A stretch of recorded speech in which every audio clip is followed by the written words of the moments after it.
सुप्रभातम छात्रा। नवम कक्षाया व्याकरण प्रथम पाठ वर्ण प्रकरणम।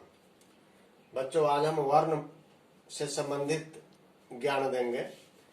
वर्ण सबसे पहले आता है, वर्ण किसे कहते हैं?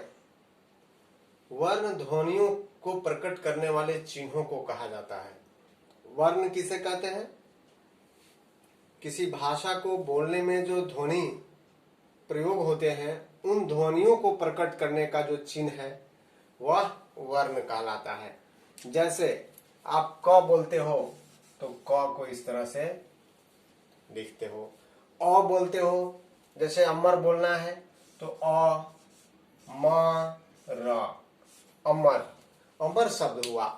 तो इस तरह से क और अ म र इत्यादि बोलने के लिए जो हम चिन्ह व्यक्त किए, उन चिन्हों को ध्वनि कहते हैं। इस तरह से वर्ण की परिभाषा क्या हुई?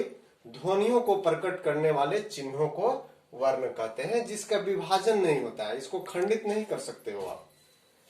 वर्णमाला दूसरा टॉपिक। वर्णमाला, इन वर्णों के समूह को, माला में क्या होता है, कई फूल होते हैं एक साथ, उस तरह से इन वर्णों को जब हम एक जगह व्यवस्थित कर देते हैं तो उसे वर्णमाला कहते हैं। भाषा की मूल ध्वनि के व्यवस्थित समूह को वर्णमाला कहते हैं। जैसे अमर शब्द में अ म र को व्यवस्थित किया गया है, जिससे कोई सार्थकता उत्पन्न हो रही है, सार्थक अर्थ निकल रहा है उसका। वही सार्थकता लाने के लिए वर्णों को व्यवस्थित किया गया है। अतः वर्णमाला क्या है? वर्णों के समूह को वर्णमाला कहते हैं। इसी को स्टैंडर्ड लैंग्वेज में हम क्या लिखेंगे? भाषा के मूल ध्वनियों के व्यवस्थित समूह को वर्णमाला कहते हैं, जिसकी सार्थकता होती है। इस तरह वर्ण के दो भेद हैं। कौन कौन? स्वर वर्ण, दूसरा व्यंजन वर्ण। वर्ण के कितने भेद हुए? वर्ण के दो भेद हैं। वर्णों को दो भाग में बांटा गया है। पहला स्वर वर्ण, दूसरा व्यंजन वर्ण। स्वर वर्ण किसे कहते हैं? जिन वर्णों का उच्चारण स्वतंत्र रूप से हो उसे स्वर वर्ण कहते हैं। कहने का अर्थ वैसे वर्ण जिनका उच्चारण करने में हमें किसी दूसरे वर्ण की सहायता नहीं लेनी पड़ती हो, वे स्वर वर्ण कहलाते हैं।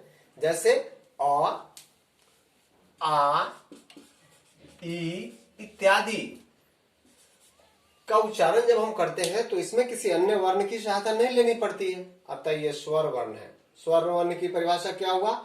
जिन वर्णों को बोलने में किसी दूसरे वर्ण की सहायता न लेनी पड़े, वह स्वर वर्ण कहलाते हैं। जैसे अ, आ, ई, इनकी संख्या कितनी है जानते हैं? स्वर वर्णों की कुल संख्या 13 है। स्वर वर्णों की संख्या कितनी है? 13। स्वर वर्ण की पहला जो भेद है वह ह्रस्व स्वर वर्ण है। जिन स्वर वर्णों के उच्चारण में एक मात्रा का समय लगे, अर्थात क्षणिक समय व्यतीत हो, यहाँ एक मात्रा कहा गया है। एक मात्रा का समय व्यतीत होने वाले जो वर्ण है, जो स्वर वर्ण है, वे ह्रस्व स्वर वर्ण कहलाते हैं। और इनकी संख्या कितनी होती है बच्चों? 5। इनकी संख्या 5 है। ह्रस्व स्वर वर्णों को मूल स्वर भी कहते हैं। तो आया प्रश्न कि इन ह्रस्व स्वर, ये सारे ह्रस्व स्वर में कौन कौन है जो 5 है? अ, ई, उ, री, लिरी। इसको छोटी ई, बड़ी ऊ भी कहते हैं हम लोग। छोटी ई और छोटी ऊ भी कहते हैं, या ह्रस्व ई कहिए, ह्रस्व ऊ कहिए, ह्रस्व री कहिए। ठीक है, आगे देखते हैं दीर्घ स्वर वर्ण। दीर्घ अर्थात लंबा, ज्यादा समय लेने वाला। तो कहने का अर्थ है जिन स्वर वर्णों के उच्चारण में ह्रस्व वर्ण से दोगुना समय लगे उसे दीर्घ स्वर वर्ण कहते हैं। क्या कहते हैं? जिनके उच्चारण में ह्रस्व से दोगुना समय लगे, मतलब एक क्षण का समय लग रहा है, वहां 2 क्षण लगेगा, 2 मात्रा का समय लगेगा, इसे दीर्घ स्वर वर्ण कहते हैं। दीर्घ स्वर वर्णों की संख्या कितनी है बच्चों? 8।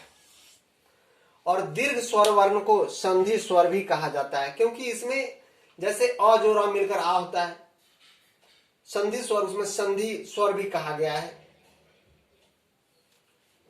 ई जोड़ी मिलकर दीर्घी हो जाता है, ए जोड़े मिलकर आय हो जाता है। इस तरह से ये दीर्घ स्वर कहलाए। इसके अतिरिक्त इस तरह से इनकी 8 हो गई संख्या, तो 8 और 5 कितना 13, कुल स्वर वर्ण 13 हो गए। इसके अतिरिक्त एक प्लुत वर्ण का भी प्रयोग होता है, वैदिक संस्कृत में अधिकतर होता था, अभी भी कहीं कहीं आपको देखने को मिलेगा। तो इसमें जो इसका जो पृथक चिन्ह कोई नहीं है अलग से, लेकिन इसको हम 3 के रूप में, जो हिंदी में 3 शब्द लिखते हैं, इस तरह से इस रूप में हम इनको प्रकट कर देते हैं। जैसे ओम शब्द लिखाता है तो क्या हम लोग लिखते हैं ओम, ठीक है। तो ये क्या है, प्लुत वर्ण है, प्लुत, इसको प्लुत कहा जाता है। ये 3 मात्रा का समय लेता है, लिखा हुआ है। इसे दर्शाने हेतु इस चिन्ह का प्रयोग करते हैं और इनके उच्चारण में 3 मात्रा का समय लगता है। इसी तरह से एक परिसूत्र बना दिया गया है बच्चों, वर्ण के को परिभाषा देने के लिए। क्या है, एक मात्र भवेद ह्रस्व द्विमात्रो दीर्घ उच्यते त्रिमात्रश्च प्लुतोगेव चार्धमात्रकम व्यंजनम।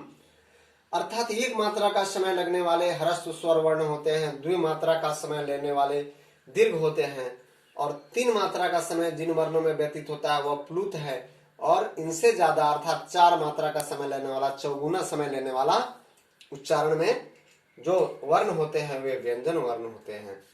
तो इसको याद करेंगे। अगली वक्त कक्षा में हम लोग व्यंजन वर्ण पर चर्चा करेंगे। आज स्वर वर्ण की चर्चा हो गई, वर्ण की हुई, वर्णमाला क्या होता है। जब वर्ण को आप समझ लेंगे तो शब्द बनाने आ जाएगा। आपके परीक्षा में वर्ण प्रकरण से 3 तरह के प्रश्न पूछे जाते हैं। एक होता है वर्ण संयोजन, अर्थात वर्णों को जोड़ना, वर्ण दिया रहेगा उसको जोड़ना पड़ेगा आपको शब्द बनाने के लिए। वर्ण वियोजन, शब्द दिया रहेगा उसको वर्णों में तोड़ना है। और तीसरा होता है उच्चारण स्थान, इन वर्णों का उच्चारण स्थान क्या है उससे संबंधित प्रश्न। 3 तरह के प्रश्न पूछे जाते हैं, वर्कशीट में आपको दिया जाएगा बनाने के लिए। पहले इसको याद करेंगे, सारे को लिख लें स्वस्थ रूप से। धन्यवाद।